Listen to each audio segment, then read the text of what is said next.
Lebih dari 1 abad yang lalu, umat manusia dihadapkan dengan musuh baru yang berwujud raksasa yang disebut dengan Titan.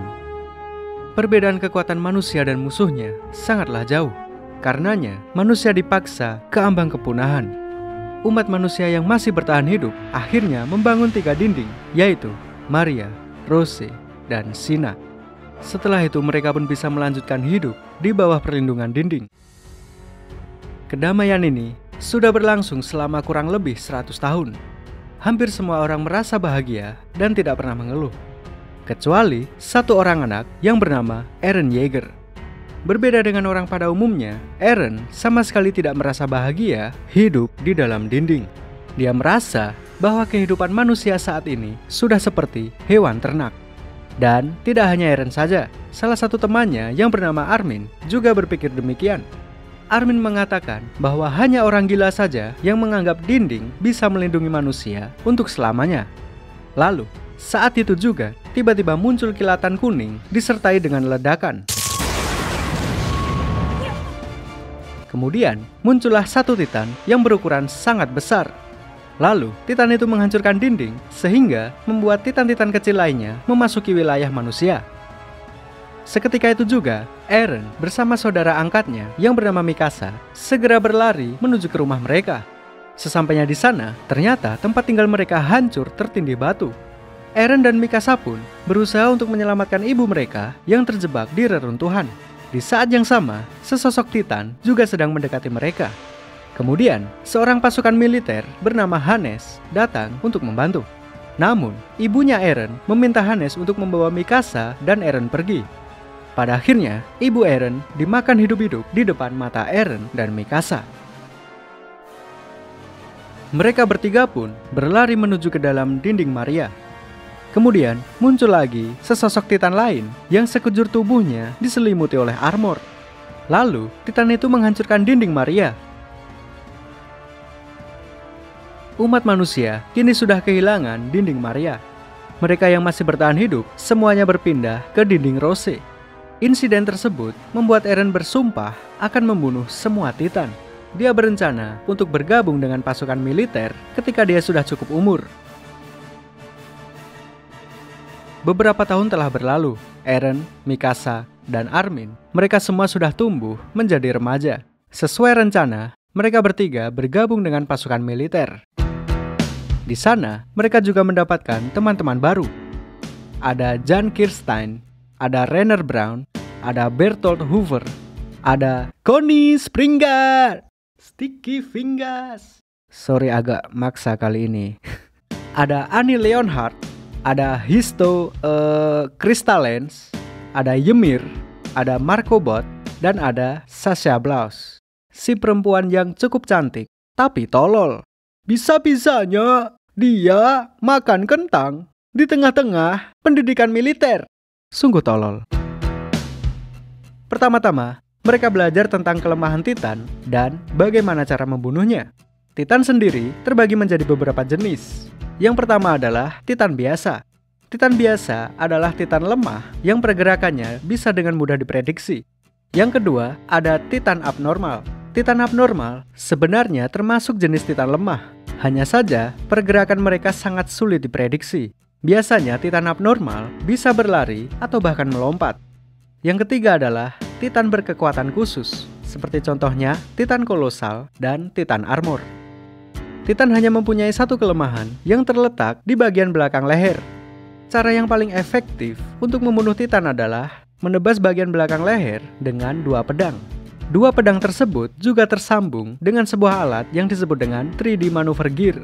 Dengan 3D Maneuver Gear, manusia bisa mencapai leher Titan lalu menebasnya. Selain dilatih bagaimana cara membunuh Titan, mereka juga menjalani latihan dasar seperti latihan fisik dan latihan bela diri.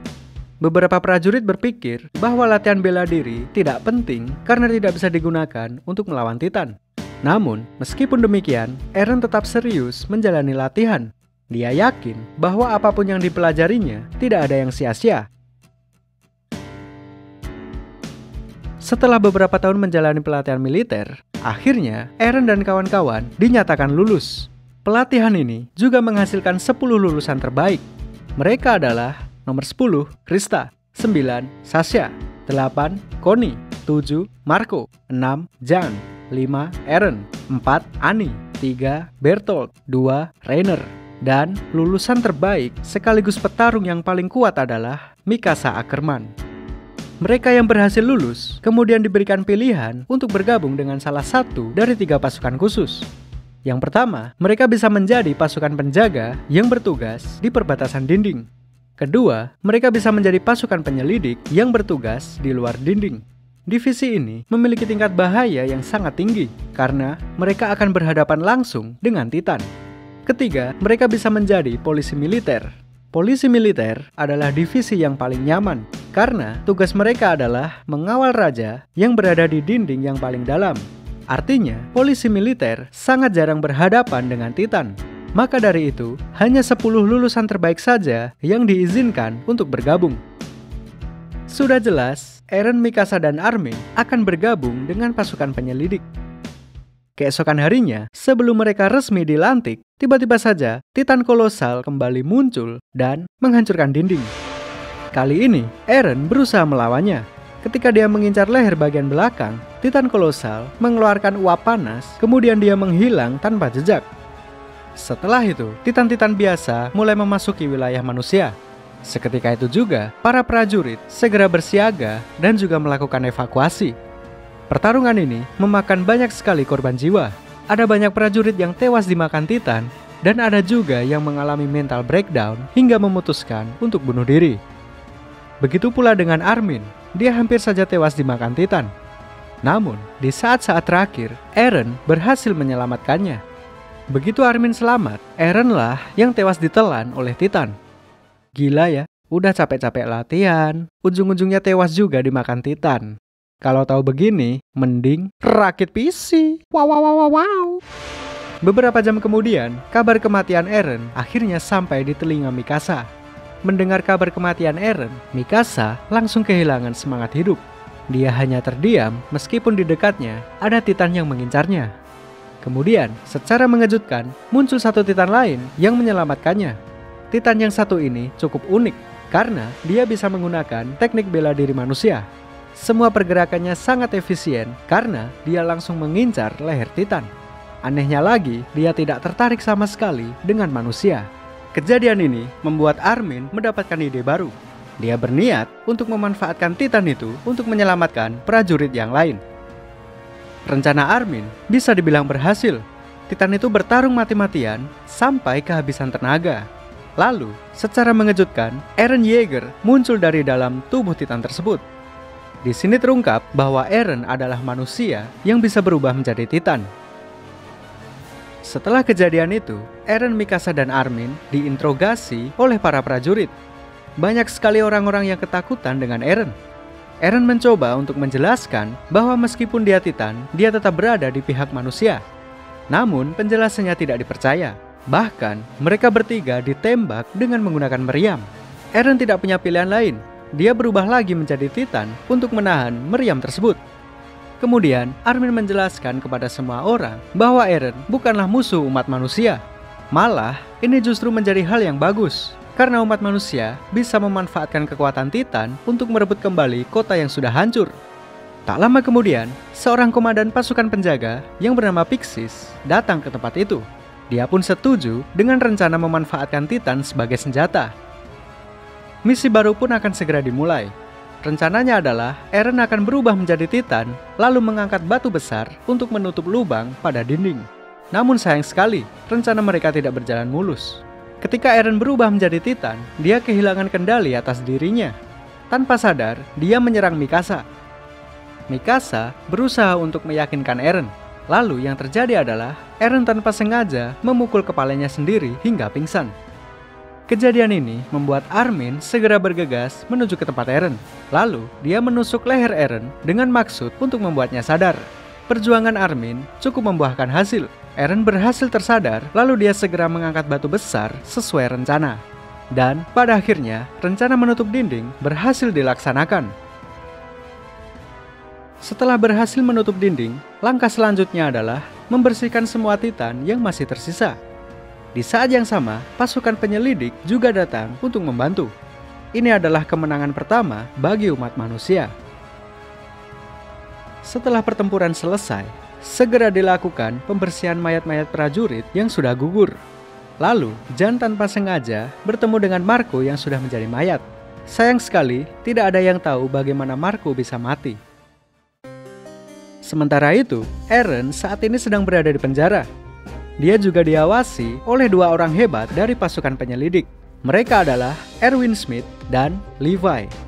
Detik itu juga, Eren langsung diterima bergabung dengan pasukan penyelidik. Namun, sebelum resmi dilantik, Eren harus menjalani sidang terlebih dahulu.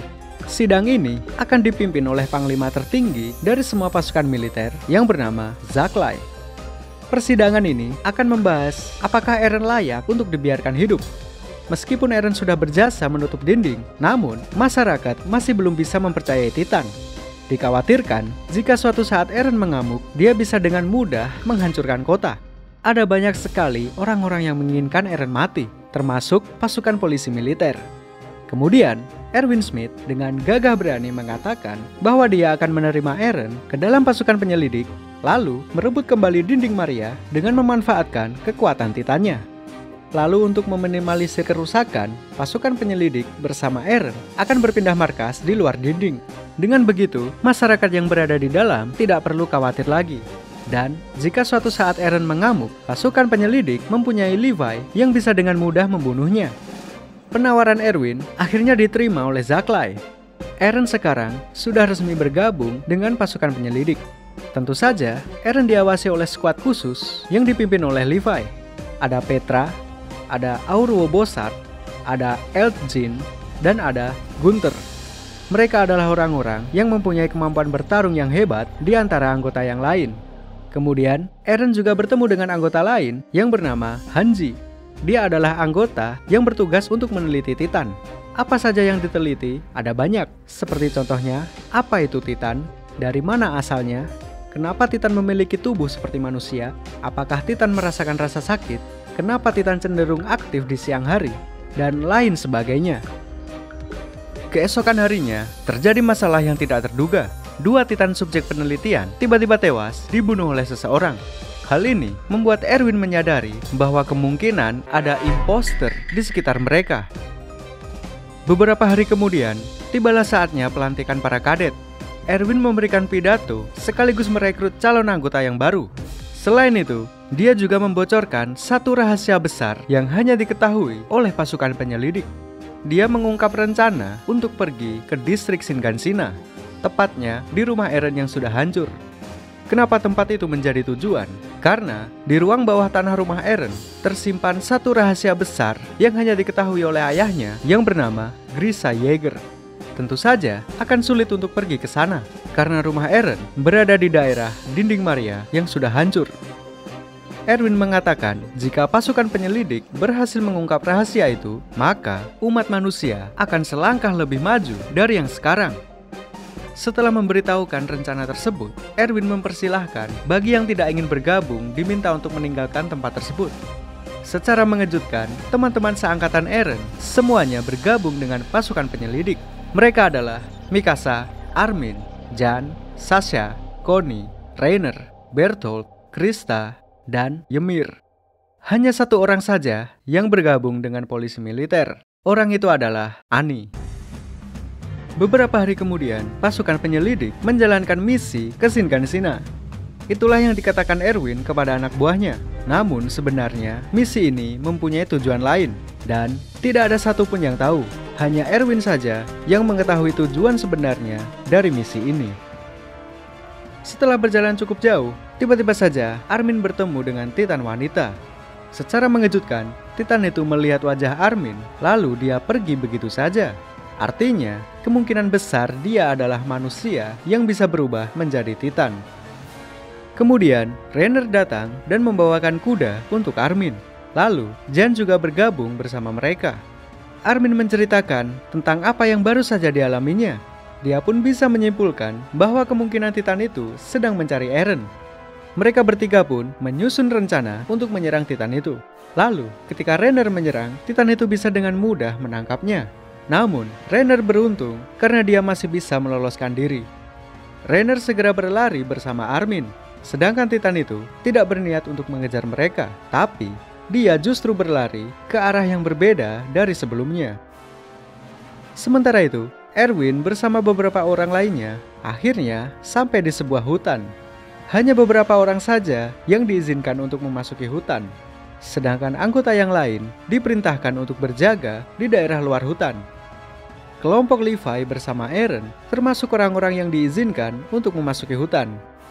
Tak lama kemudian, Titan wanita akhirnya muncul di belakang Eren. Ternyata, dugaan Armin memang benar, bahwa tujuan Titan itu adalah Eren. Eren berniat untuk berubah menjadi Titan, lalu bertarung melawan Titan wanita. Namun, Levi melarangnya. Dia diminta untuk tetap menjalankan perintah Erwin, yaitu terus melaju ke depan. Mereka terus bergerak hingga sampai pada satu titik di mana Erwin bersama pasukan lain sudah menunggu. Kemudian, Titan itu dihujani dengan tembakan pengait. Ternyata, inilah tujuan Erwin yang sebenarnya. Dia memang sengaja membuat Eren menjadi umpan untuk memancing Titan wanita. Setelah Titan itu tidak bisa bergerak, Levi ditugaskan untuk menebas lehernya. Namun sayang sekali, Titan wanita mempunyai kemampuan untuk mengeraskan kulitnya pada bagian tubuh tertentu. Kemudian, Titan itu berteriak.